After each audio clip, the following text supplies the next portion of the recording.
अस्सलामुअलैकुम।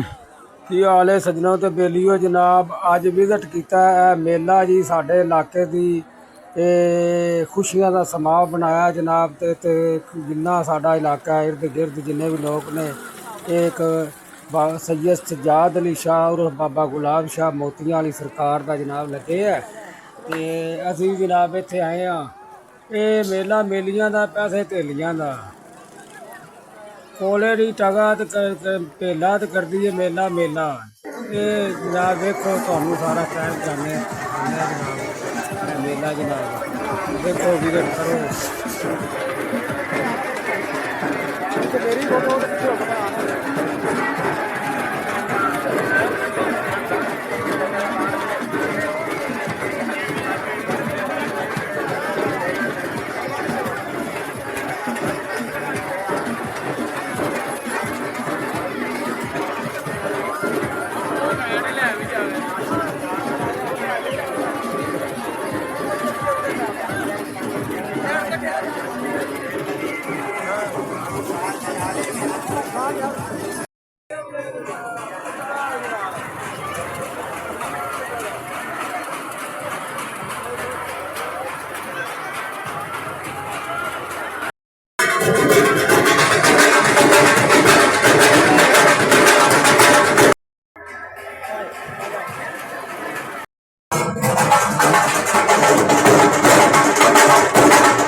देखो जी जनाब इतने ना मेले के उत्ते आ गए जनाब बंदे जड़े ने इलाके दे सारा लंगर पकाते ने जनाब बाबे होरां दे नां ते। इत्थे मुख्तलिफ संगत आके बहंदियां ने ते लंगर फ्री चलाते ने, पानी पियाते ने, चावल खिलाणगे। हर चीज़ दियां बंदा मन्नतां मन्नियां होंदियां लोकां ने। वो जनाब साल बाद इत्थे आके लोकां नूं तकरीम करते हैं, खवाते हैं।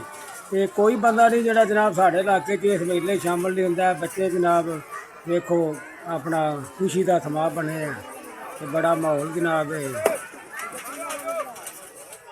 मैं क्या अपने जोड़े सज्जन यार ने बेली ने उन्होंने जरा नज़ारा करा दें इस इलाके अपने का मेले का जनाब इतने विजिट किया जी। इतने मेला वाले रात नूं